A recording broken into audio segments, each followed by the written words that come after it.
Olá, olá, meu amigo, olá, minha amiga, seja bem-vindo de volta a mais uma aula do professor Rafa e vamos continuar aquele bate-papo sobre meiose em que a gente já fez uma introduçãozinha bacana e agora a gente começa de fato a entrar para conversar um pouco sobre os estágios da meiose 1. E agora vai começar a brincadeira, hein, moçada? Quer saber mais sobre isso? Chega junto depois da vinheta.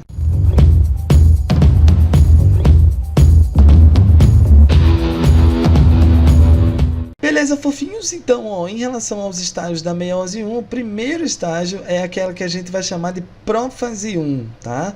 A prófase 1, mais uma vez, da mesma forma que na meiose, né? Primeira fase, né? Eu digo prófase 1 porque eu estou me referindo à meiose 1, né? No futuro a gente vai falar sobre a meiose 2. Então, na prófase 1, o que a gente tem? Desfragmentação da carioteca, bem tranquilo, como a gente já conhece. O desenvolvimento, moçada, dos centrossomos em direção aos polos. A gente vai ter também o início da formação dos fusos mitóticos, né? A gente já conversou sobre isso na aula de mitose. Além disso, tchutchucos, a gente vai acabar apresentando também, um outro fenômeno importante, que é o início da condensação dos cromossomos. Também já discutimos sobre isso. E talvez um dos eventos mais importantes, que seja a nossa grande novidade em relação à prófase 1, comparando com a mitose, é a possibilidade da ocorrência da permutação cromossômica, também conhecido como crossing over. Lembrando que esse fenômeno ele só ocorre entre cromossomos homólogos, cromossomos do mesmo tipo, do mesmo tamanho, que carregam os mesmos genes, né? Então o que a gente está vendo aqui? Os cromossomos já duplicados, porque eu já venho de uma intérfase S, e o cromossomo vermelho, por exemplo, ele recombinou, ele reagiu aqui com o cromossomo azul. A mesma coisa a gente pode observar em outras situações como essas aqui, né?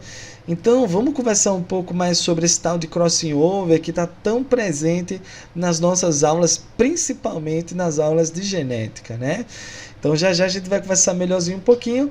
Antes disso, a gente menciona só que vai haver uma ligação entre as fibras chega Jesus! Ligação entre as fibras do fuso e os centrômeros, né? A gente ainda não está vendo essa ligação entre as fibras do fuso e os centrômeros, mas durante a prófase 1 isso vai acabar acontecendo, tá? Agora, fofinhos, deixa eu te falar uma parada. Se você vai fazer a prova do Enem, relaxa um pouco com esse bate-papo que a gente vai fazer daqui para frente, que a gente vai falar um pouco sobre as subfases da prófase 1. Quando você que vai fazer o Enem, quando você estiver assistindo esse vídeo, daqui a pouquinho, lá na frente eu vou dizer, galera do Enem, se liga aqui, né? Aí você, opa, me fala aí, Rafa, qual foi o lance, né? Mas você que vai fazer um vestibular mais tradicional, um vestibular mais agressivo, um vestibular mais Power Ranger, aí você vai ter que se ligar em todo esse bate-papo. Porque agora a gente vai conversar sobre as subfases da prófase 1, no caso da meiose 1, né? Então a primeira subfase é chamada de leptóteno. É nessa fase em que você vai ter o início da condensação das cromátides que já foram duplicadas na intérfase. Então eu estou falando aqui sobre a prófase, a primeira subfase da prófase 1, onde você vai ter o início da condensação dessas cromátides que já haviam sido duplicadas, né? Na fase número 2, a gente vai chamar de zigóteno, que é onde você vai ter que os cromossomos homólogos já começam a se emparelhar. Então tá rolando duas coisas ao mesmo tempo. Tá rolando uma compactação dessas moléculas, tá iniciando a condensação e eles já estão ali, começando a se parear, tá? No número 3, é o paquíteno, né? Terceira fase aqui pra gente. Nós teremos, portanto, que as cromátides que já estavam duplicadas agora estão totalmente pareadas, formando aquilo que nós chamaremos de bivalentes ou tétrades. O que seriam esses bivalentes ou tétrade? São esses pares de cromossomos já duplicados. Então aqui eu tenho um cromossomo já duplicado e está em fase de compactação. Aqui eu tenho um outro duplicado. Esse parzinho aqui, ó, a gente vai acabar chamando de tétrade ou até mesmo de bivalente. Repara uma coisa interessante, ó. Os cromossomos homólogos, eles sempre têm o mesmo tamanho e sempre têm a mesma altura do centrômero, ó. Então esse camarada aqui, ele é um cromossomozinho submetacêntrico, o vizinho também. E esses dois outros pares aqui, ó, também apresentam tanto o mesmo tamanho quanto a mesma altura do centrômero. Então eu já pego aí um cromossomo acrocêntrico, né? Ou também conhecido como subtelocêntrico, né? Ele já está bem pertinho lá das extremidades, né? Bom, fofinhos, ainda falando sobre o paquíteno, além de haver esse pareamento entre os cromossomos já duplicados, você também tem que é nessa fase onde ocorre o crossover. Então, olha só que interessante, ó, às vezes esses pares de cromossomos se aproximam tanto que as perninhas deles, ó, dos cromossomos homólogos, às vezes acabam reagindo uma com a outra, né? Então a perninha cinza, ela acaba reagindo com a perna preta. E é possível que a partir disso você tenha uma permuta entre esses fragmentos. O fragmento cinza vai parar no cromossomo preto e o fragmento do preto vai parar no cromossomo cinza. E aí ocorre finalmente, né, o famoso crossing over aqui nessa parada, né? No quarto ponto eu tenho o diplóteno, onde você vai ter já a visualização dos quiasmas devido à permutação. Nossa, Rafa, que é quiasma? Quiasma é um X, né, que se forma entre essas duas moléculas, que foi justamente o local onde ocorreu a permutação, né? Então esse Xzinho aqui, ó, a rapaziada lá vai acabar chamando de quiasmas. O quiasma, portanto, é uma consequência do crossing over. E por último, na quinta etapa, a gente tem a diacinese, onde a diacinese você já vai ter a separação, tudo bem, uma separação tímida desses dois cromossomos homólogos, mas ela vai acabar acontecendo principalmente por causa do rompimento da carioteca. Então a carioteca se rompe, o nucleolo desaparece e esses cromossomos estavam todos apertadinhos dentro do núcleo. Como a carioteca se desfez, eles dão uma relaxada, né? Então a gente vai conseguir observar isso aqui, ó. Aquele quiasma, né? Quando os dois cromossomos se separaram, ele fez mais ou menos assim, ó. Então a gente observa a terminalização dos quiasmas, né? O xizinho estava aqui em cima, aí quando separou um pouquinho, ó. Então essa terminalização do quiasma é consequência dessa mini separaçãozinha que essa dupla de cromossomos sofre, né? Inclusive perceba uma coisa legal, ó. Aqui você está vendo um cromossomo cinza com um pedaço do preto e aqui você está vendo um cromossomo preto com um pedaço do cinza, graças à ocorrência do crossing over. Tudo bem, fofinhos?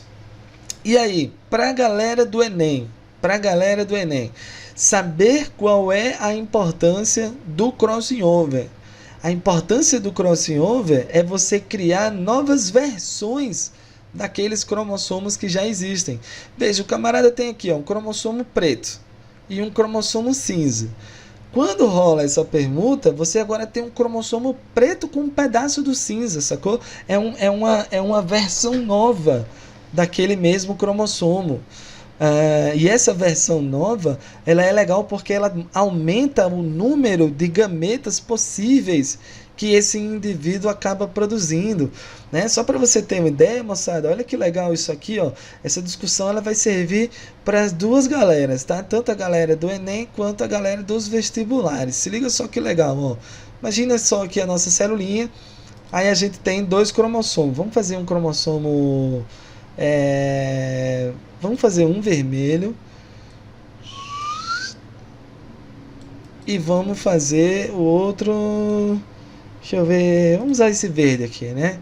Pronto, um cromossomo vermelho e um cromossomo verde. Imagina que eles são cromossomos homólogos e que a gente encontra um gene aqui, vamos dizer que é o gene azão no vermelho e eu tenho um Azinho no verde. Ok.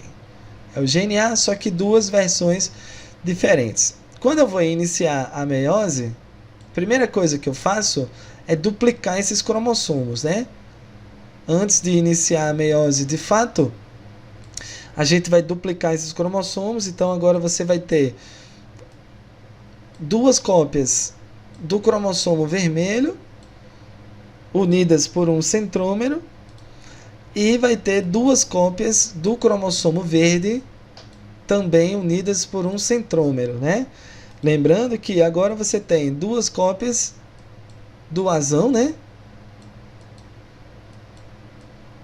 E tem também duas cópias do Azinho. Maravilha? O que aconteceu durante daqui para cá, ó, interfase S. Tá? O que aconteceu dessa primeira bolinha para a segunda, a gente chama de interfase S. Ok? Aí, vai iniciar a meiose. Durante a meiose, já na meiose 1, é possível acontecer o crossing over. Então, vamos imaginar que rolou o crossing over e um pedaço do cromossomo vermelho foi para o verde e um pedaço do verde foi para o vermelho. Aí, fofinhos, olha o que eu vou ter agora. Ó. Eu vou ter um cromossomo vermelho com um pedacinho do verde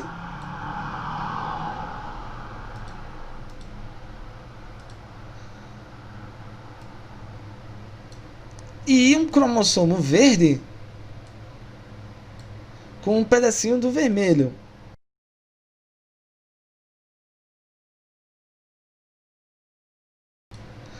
Bom, nessa altura do campeonato, você já começa a perceber, vamos esquecer aqueles genes, né? Senão vai dar muito trabalho aqui pra gente, mas nessa altura do campeonato, você já começa a perceber que esses cromossomos que eu acabei formando são cromossomos relativamente novos, né? Não é um cromossomo inteiramente novo, ele é uma versão nova de um cromossomo que já existia. E aí, quando essa célula terminar as duas meioses, cada uma dessas cópias estarão separadas umas das outras, mais ou menos do mesmo jeito que a gente discutiu atrás, né? Então, cada cópia dessa aqui irá para um gameta diferente. Uma cópia do azul, uma cópia do azul, cópia do vermelho, cópia do vermelho. Então, lá, a gente vai ver isso aqui, ó. A gente vai ter 4 células e algumas delas irão apresentar a cópia vermelha, outras irão apresentar a cópia verde.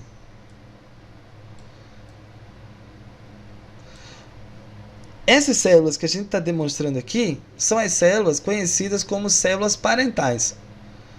Rafa, por que a gente chama assim de parental? Porque elas apresentam os cromossomos originais, né?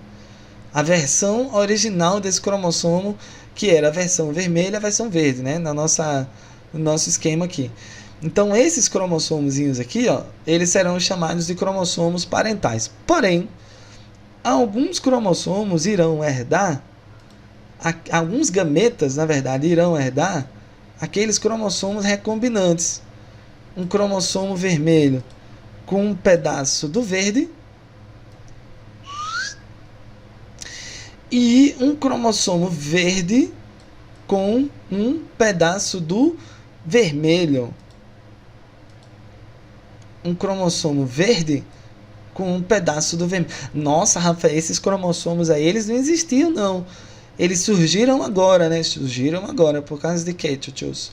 Por causa dos crossing over, né? Por causa do crossing over. Então, veja que eu formei células recombinantes. E aí eu queria que você percebesse uma coisa muito importante para as questões de genética. Sempre, moçada, metade dos gametas que uma célula produz, uma célula que sofreu crossing over, metade dos gametas que ela produziu são recombinantes. E a outra metade são os gametas parentais que apresentam os cromossomos originais. Então, se ligue numa coisa muito importante. Se ele chegar para você e disser assim, ó, de um total de 100% de células que fizeram meiose, apenas 30% sofreram crossing over. 30% das células que fizeram meiose sofreram crossing over. Então, como é que você espera que sejam os gametas no fim das contas? Eu espero que desses 30% de células que sofreram crossing over, 15% sejam gametas originais e a outra metade, os outros 15%, sejam gametas recombinantes. Então, a gente chega ao resultado de que a porcentagem de gameta recombinante é sempre a metade da porcentagem das células que sofreram crossing over durante a meiose. Tá? Lembrando que desses 15%, metade desses gametas irão apresentar o cromossomo vermelho com um pedaço do verde e a outra metade dos gametas irão apresentar o cromossomo verde com um pedaço do vermelho. Tá? E aí eu tenho algumas coisas importantes para mencionar. Primeiro é relembrar, 30% das células que iniciaram a meiose sofreram crossing over, então metade disso vai ser recombinante, e entre esses recombinantes, que eu tenho 15%, metade é de um jeito, a metade é de outro. Tá? Então, muito cuidado. Quando ele diz que 30% das células que iniciaram a meiose sofreram crossing over, ele não está querendo dizer que 30% dos gametas serão recombinantes. Ele está dizendo simplesmente que você tem um grupo de células e apenas 30% delas sofreram crossing over. Então, qual é o resultado disso? O resultado é que você tem 15%, metade dos 30%, 15% vai ser recombinante e os outros 15% serão parentais. Tá? Se ele quiser saber a proporção de cada gameta recombinante, então você tem metade dos 15% dos gametas recombinantes são desse jeito, 15% dos gametas recombinantes são desse outro jeito. Tá? Inclusive uma coisa interessante, quando a gente se refere ao número de gametas recombinantes, aqui, qual é o número de gametas recombinantes? 15%. Quando a gente se refere ao número de gametas recombinantes, o número final de gametas recombinantes, isso aqui é conhecido como taxa